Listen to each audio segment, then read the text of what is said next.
everyone. My name is Samantha Cote, and I am the children's librarian at the Windham Public Library in Windham, Maine. And I am reading a poem today as part of the Youth Services Librarians of Maine initiative, Poetry Me, which celebrates poems in the state. Well, not just written in the state, but favorite poems of librarians across the state.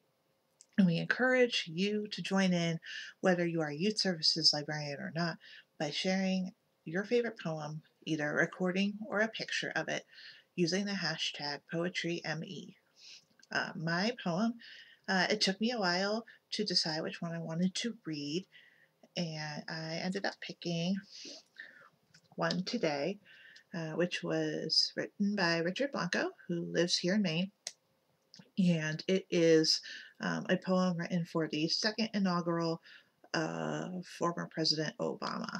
So this is the only copy I have currently, and I will be reading it from the picture book.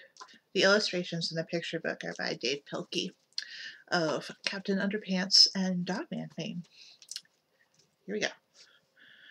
One sun rose on us today, kindled over our shores, peeking over the Smokies, greeting the faces of the Great Lakes, spreading a simple truth across the Great Plains, then charging across the Rockies.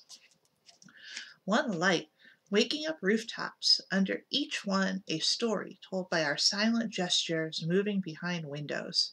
My face, your face, millions of faces in morning mirrors, each one yawning to life, crescendoing into our day. Pencil yellow school buses, the rhythm of traffic lights, fruit stands, apples, limes, and oranges arrayed like rainbows begging our praise. Silver trucks heavy with oil or paper, bricks or milk, teeming over highways alongside us on our way to clean tables, read ledgers, or save lives.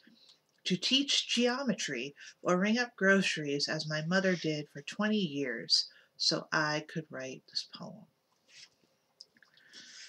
All of us as vital as the one light we moved through, the same light on blackboards with lessons for the day, equations to solve, history to question, or atoms imagined. The I have a dream, we keep on dreaming. Or the impossible vocabulary of sorrow that won't explain the empty desks of 20 children marked absent today and forever. Many prayers, but one light, breathing color into stained glass windows, life into the faces of bronze statues, warmth onto the steps of our museums and park benches as mothers watch children slide into the day. One ground, our ground, rooting us to every stalk of corn, every head of wheat sown by sweat and hands, hands gleaning coal or planting windmills in deserts and hilltops that keep us warm.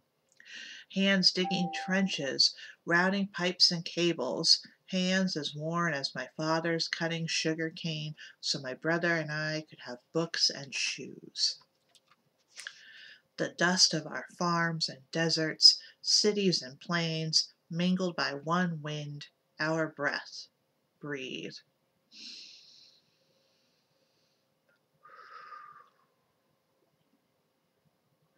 Hear it through the day's gorgeous din of honking cabs, buses launching down avenues, the symphony of footsteps, guitars, and screeching subways, the unexpected songbird on your clothesline. Hear squeaky playground swings, trains whistling, or whispers across cafe tables. Hear the doors we open for each other all day, saying, hello, shalom, buongiorno, howdy, namaste, or buenos dias, in the language my mother taught me, in every language spoken into one wind, carrying our lives without prejudice, as these words break from my lips. One sky, since the Appalachians and Sierras claimed their majesty, and the Mississippi and Colorado worked their way to the sea. Thank the work of our hands, weaving steel into bridges, finishing one more report for the boss on time, stitching another wound or uniform, the first brush stroke on a portrait, or the last floor on the Freedom Tower jutting into a sky that yields to our resilience.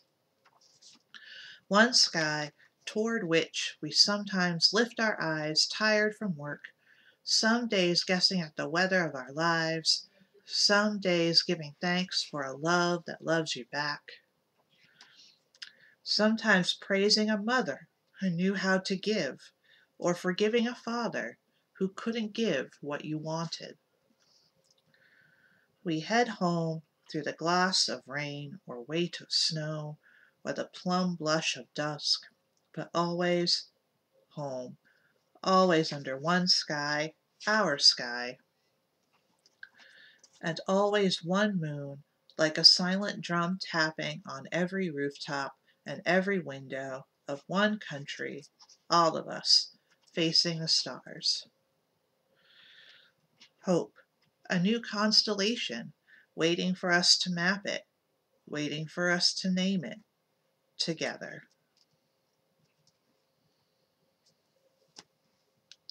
That's the end of the poem, so I hope you enjoyed it. One today by Richard Blanco. The picture book has illustrations by Dave Pilkey, and I can't wait to see what poems you pick for our hashtag. So I will see you soon.